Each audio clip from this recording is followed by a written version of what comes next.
प्रभात खबर के digital section में आपका स्वागत है। हम अपने शो हेल्थ इज़ वेल्थ में आज एक नए डॉक्टर के साथ हैं। बातचीत होगी कैंसर जैसी गंभीर बीमारी पर। हमारे साथ मौजूद हैं न्यूक्लियर मेडिसिन के विशेषज्ञ डॉक्टर रविकांत चतुर्वेदी जी। सर, आपका स्टूडियो में बहुत बहुत स्वागत है। धन्यवाद। सबसे पहले ये आज जो हम लोगों का विषय है ये कैंसर पे है। कैंसर एक गंभीर बीमारी बनती जा रही है। एक चिंता की बात ये हो गई है कि इसमें अब कम उम्र के लोग भी चपेट में आने लगे हैं। महिलाएं हैं, छोटे छोटे बच्चे हैं, युवा हैं, ये सब कैंसर जैसी गंभीर बीमारियों की चपेट में है। आखिर में वजह क्या है और ये कैंसर बीमारी क्यों इतनी तेज़ी से फैलती जा रही है? हमारे शरीर कई कोशिकाओं से मिलकर के बना है, टिश्यूज से मिलकर के बना है। कुछ जो कोशिका है उसके एबनॉर्मल रूप से बढ़ने की जो प्रक्रिया होती है, एबनॉर्मल तरीके से जो बढ़ने लगते हैं, तो उसे हम लोग कैंसर बोलते हैं। कैंसर को हिंदी में कर्क रोग भी बोलते हैं। देखिए, क्या ऐसी चीज़ें हो रही हैं जिस कारण से कि कैंसर तेज़ी से बढ़ रहा है, उसमें एक चिंता की विषय भी है और साथ ही साथ हम लोगों को ध्यान रखने की भी ज़रूरत है कि कहीं न कहीं प्राकृतिक रूप से जो हमारी लाइफ चलती थी, जो हम लोगों की दिनचर्या थी, उसको कहीं न कहीं हम लोगों ने चेंज किया है तो उसका असर यहीं सामने में देखने को मिलता है। कैंसर के माध्यम से हो, हृदय की बीमारी के माध्यम से हो, न्यूरोलॉजी की बीमारी की किसी माध्यम से हो, तो कैंसर भी उनमें से एक ही है। हाँ, विगत कुछ वर्षों में जो हम लोगों ने देखा है, डे टू डे जो ट्रीटमेंट है उसमें हम लोग देखते हैं कि अलग अलग किस्म के कैंसर अब तेज़ी से बढ़ते जा रहे हैं। उसमें से जो हम लोग नॉर्मल तरीके से देखते हैं, जो आम जने समझ भी नहीं पाते हैं, वो ये होता है कि जिस तरह से प्रकृति को छेड़छाड़ किया गया है वो भी एक बहुत बड़ा रीज़न रहा है। हम लोगों को लोग ये बोलते होंगे कि पहले ये बीमारियां नहीं थी। पहले भी ये बीमारी होती है, अगर हम आराम परस्त रहते तो पहले भी ये बीमारी आती। अब क्या है कि जब पहले के दौर में थोड़े दूर जाना होता था तो लोग साइकिल से जाते थे। आज थोड़े भी दूर जाना है तो मोटरसाइकिल से जाते हैं। मोटरसाइकिल से ये हो रहा है कि आप का व्यायाम भी नहीं हो पा रहा है और आप अपने एनवायरनमेंट में कार्बन मोनोऑक्साइड जैसा गैस भी डाले जा रहे हैं जी। तो एक साथ ना जाने कितनी चीज़ों को आप बर्बाद कर रहे हैं। अपने हेल्थ को भी बर्बाद कर रहे हैं, एनवायरनमेंट को भी बर्बाद कर रहे हैं। पहले के ज़माने में खान पान में इतनी विषमता भी नहीं थी, शुद्ध चीज़ लोग खाया करते थे, तो इस तरह की चीज़ें नहीं होती थी। अभी जिस तरह का ट्रेंड बढ़ा है पान मसाला का, जिस तरह का ट्रेंड बढ़ा है शराब का, ड्रग्स का, खान पान में जिस तरह की चीज़ें हुई हैं, जंक फूड आई हैं, इस तरह की जितने जो खान पान में विषमता है वो भी एक बड़ा रीज़न बन करके आ रहा है जी। उसके साथ साथ क्या है कि पहले भी बीमारियां होती थी, लेकिन इन दिनों जनसंख्या चूँकि बढ़ी है तो लोग पढ़ लिख रहे हैं तो सामने आ जा रहे हैं। जैसे कि अब मैं ये बताऊं कि महिलाओं में जब हम लोग पूरी भारत की हिस्ट्री, पूरे भारत में कैंसर के रिगार्डिंग हम लोग अगर सर्वे करेंगे और देखेंगे तो ये पाते हैं कि एनल कैंसर, गुदा कैंसर जो है वो महिलाओं में बहुत ज़्यादा है। तो क्या है कि महिलाओं में फिर खान पान उस तरह का, तीखी चीज़ें, खट्टी चीज़ें, ये और कॉन्स्टिपेशन होता है। कॉन्स्टिपेशन हुआ तो उनके स्टूल से ब्लड आया, एक बार आया, 2 बार आया, ये लगातार ऐसा चलता रहेगा, फिर वो दूसरा रूप ले लिया जी। अब उसमें से ब्लड आ रहा है तो सबके दिमाग में ये आमतौर पर है कि नहीं, बाहर अगर गए डॉक्टर को मिले तो पता नहीं वो पुरुष डॉक्टर होगी, महिला डॉक्टर होगी, हम ये बीमारी कैसे शर्मवश नहीं बताते हैं लोग, और फिर पता चलता है कि वो कुछ ज़्यादा हो गया, रक्तस्राव ज़्यादा होने लगा, दर्द ज़्यादा होने लगा, जांच हुई तो पता चला एनल कैंसर। ऐसी ही चीज़ें महिलाओं में सर्विक्स कैंसर भी। आज सर्विक्स कैंसर में बचने के लिए जितनी उपाय हैं, सर्विक्स कैंसर के लिए HPV वैक्सीन है, अभी तो और भी एडवांस वैक्सीन आ गई जिससे कि 5-7 किस्म के कैंसर से महिलाएं, बच्चियां बच सकती हैं।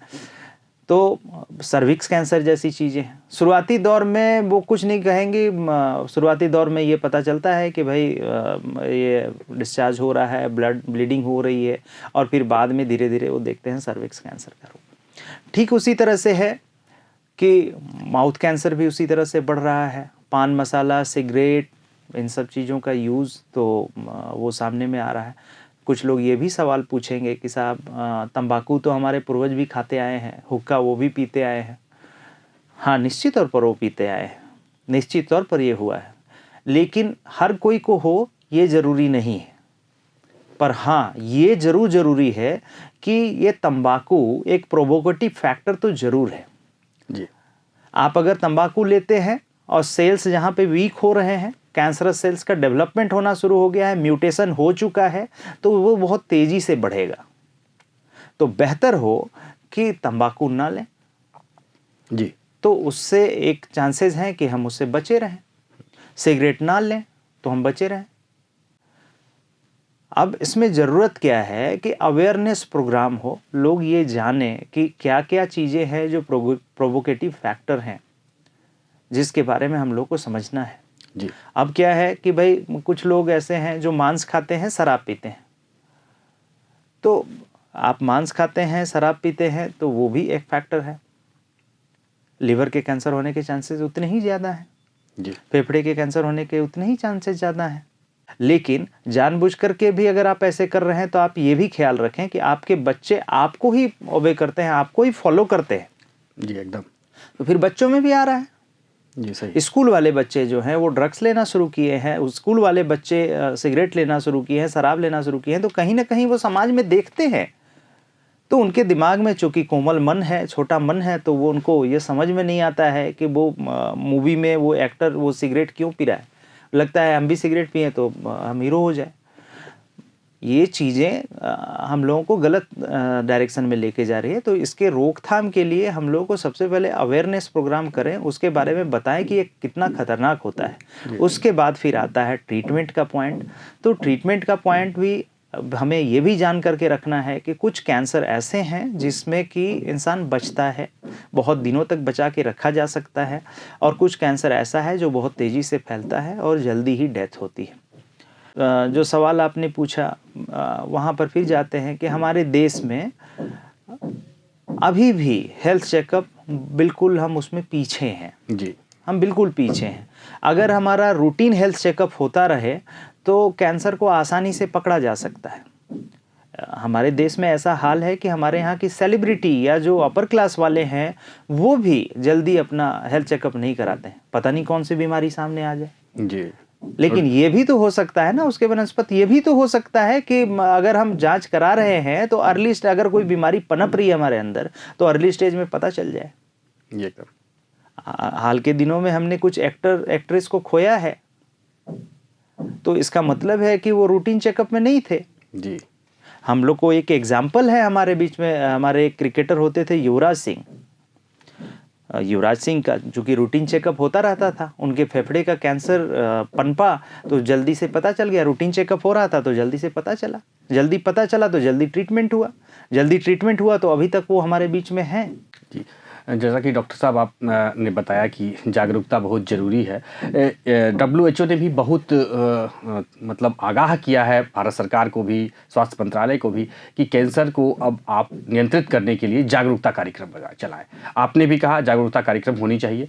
सर, जो महिलाओं में आपने बताया कि रेक्टल कैंसर है, ब्रेस्ट कैंसर है और सर्वाइकल कैंसर है, तो क्या ये स्क्रीनिंग का क्या तरीका है? हम माने कैसे एक सामान्य महिला को जब लगे कि वो उसको स्क्रीनिंग कराना चाहिए? बहुत अच्छा सवाल आपने पूछा है। हमारी माताओं बहनों के लिए ये बिल्कुल ज़रूरी है ये जानना।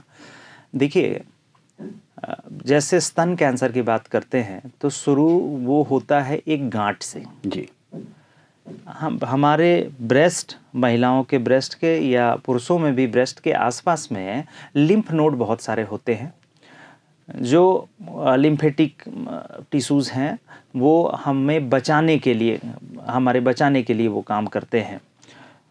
वो लिम्फ नोड अगर इनलार्ज हो रहा है, महिलाओं को कहीं भी लगे कि मेरे स्तन में गांठ सा है जो धीरे धीरे दर्द भी कर रहा है, वो बढ़ भी रहा है, तो तुरंत जा कर के आप ब्रेस्ट स्पेशलिस्ट से मिलें। पहले गायनी को मिल लें, उसके बाद ब्रेस्ट स्पेशलिस्ट को मिलें।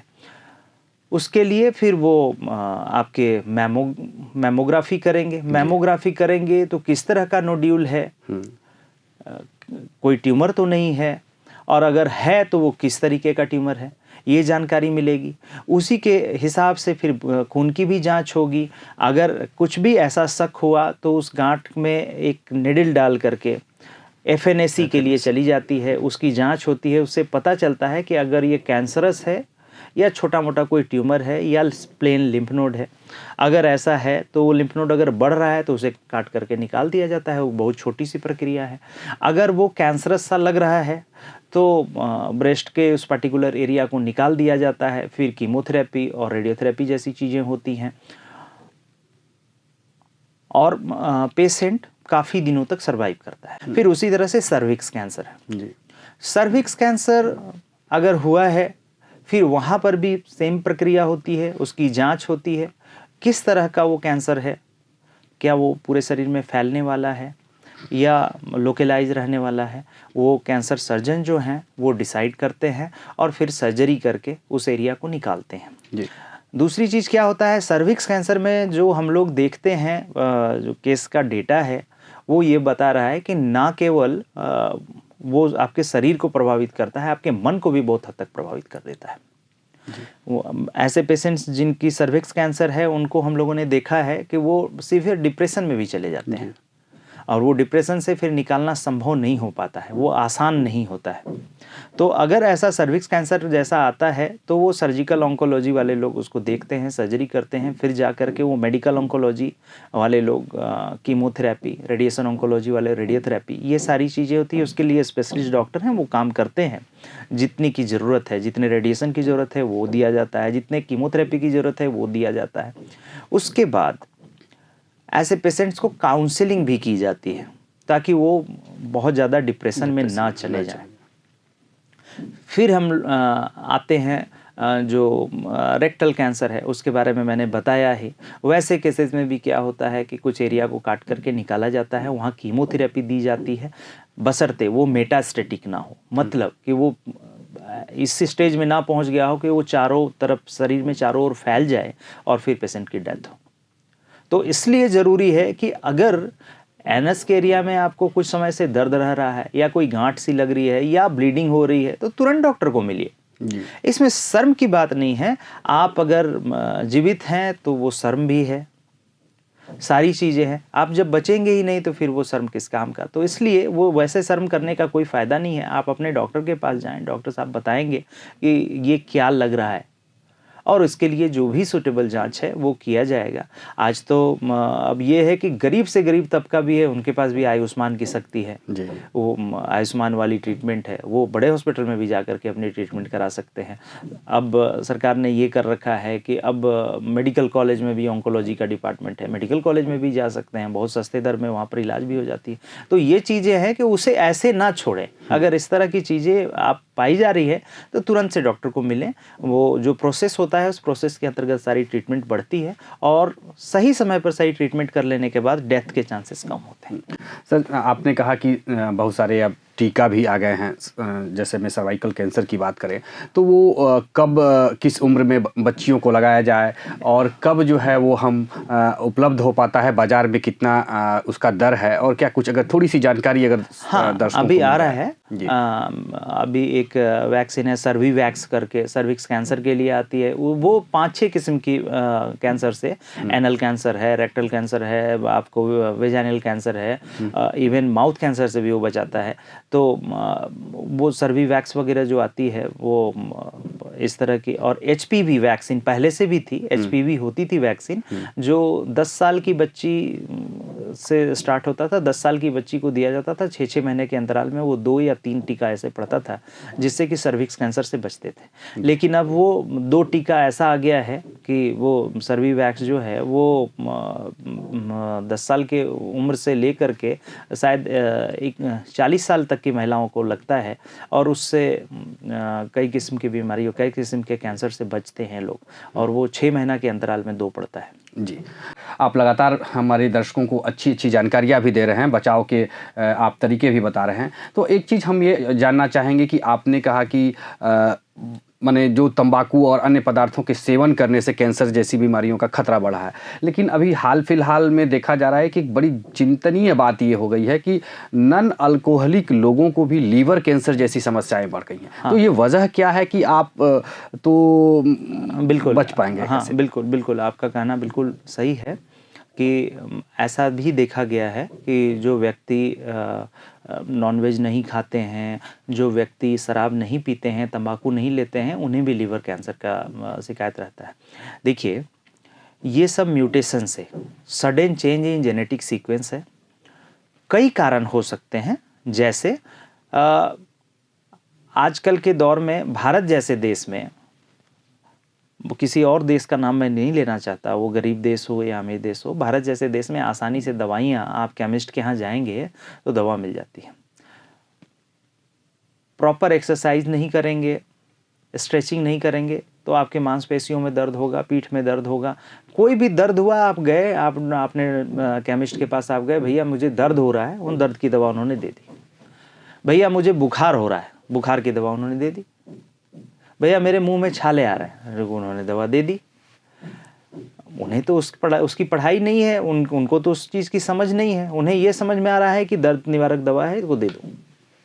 आपने खा लिया वो दवा। तो ये दवाएं, ये एंटीबायोटिक्स, ये और भी जो केमिकल्स हैं, वो उसके साथ साथ भ्रामक प्रचार कि आप ये लीवर की टॉनिक लें, आपका लीवर बिल्कुल ठीक रहेगा। साहब, अगर आपके छाती में जलन हो रही है, हाइपर एसिडिटी हो रही है, उसमें लीवर का रोल कहाँ है? आप लीवर टॉनिक पीने लग गए, वो प्रचार दिख रहा है, आप प्रचार दिख रहा है, उसके हिसाब से आप काम करेंगे। जब आप ऐसा काम करेंगे कि अपने मन से लीवर टॉनिक लेंगे, आप कुछ एंटीबायोटिक्स लेने लग जाएंगे, जैसे सर्दी खांसी बुखार, हम लोग आए दिन ये देखते हैं, सर्दी खांसी बुखार हो रही है या मान लीजिए कि सिर में दर्द है तो एजिथ्रोमाइसिन लोगों ने खा लिया। जी, आपको ये खुद सोच करके रखना है कि भाई वो हायर एंटीबायोटिक्स है, उससे कितनी हानि, ब्रॉड स्पेक्ट्रम उसकी जो है साइड इफेक्ट्स हैं। उसके साइड इफेक्ट्स खत्म होने में बहुत लंबी समय जो है कि गुजर जाएंगे आपके। हो सकता है आपके शरीर से वो साइड इफेक्ट कभी ना जाए। जी। दूषित पानी, उसका भी बहुत बड़ा रोल है। तो हम खुद से अपने एनवायरनमेंट को दूषित कर रहे हैं, तो हम अगर वैसे दूषित पानी को पिएंगे तो ऑब्वियस है कि ये होगा। जी सर, प्रदूषण का बात कहा, विकास तो होना ही है, विकास भी लगातार हमारे समाज के लिए, हमारे सब चीज़ों के लिए ज़रूरी है। लेकिन ये जो प्रदूषण है, प्रदूषण माने कितना अभी हमारे शरीर के लिए दुष्प्रभाव डाल रहा है, या हमें कैंसर की तरफ जैसी बीमारियों की तरफ ले जा रहा है? मैंने पहले बताया आपको जी, जनसंख्या बढ़ी है, ज़रूरत से ज़्यादा गाड़ियाँ भी हैं। आप ये भी सोच कर रखें कि आप कार्बन मोनोऑक्साइड अपने एनवायरनमेंट में डाल रहे हैं, और ये समुद्र की तरह है। आप अगर एक कॉइन भी डालेंगे ना समुद्र में तो वो वापस आपको दे देता है। तो आप प्रकृति में कार्बन मोनोऑक्साइड और सल्फर डाइऑक्साइड जैसा डालेंगे तो प्रकृति आपको एसिड रेन देगी। ठीक ऐसी ही चीजें हैं। हमने जो कहा, इसको दूसरे तरीके से नहीं लिया जाए। हाँ, विकास बिल्कुल जरूरी है, लेकिन उसका तौर तरीका होता है।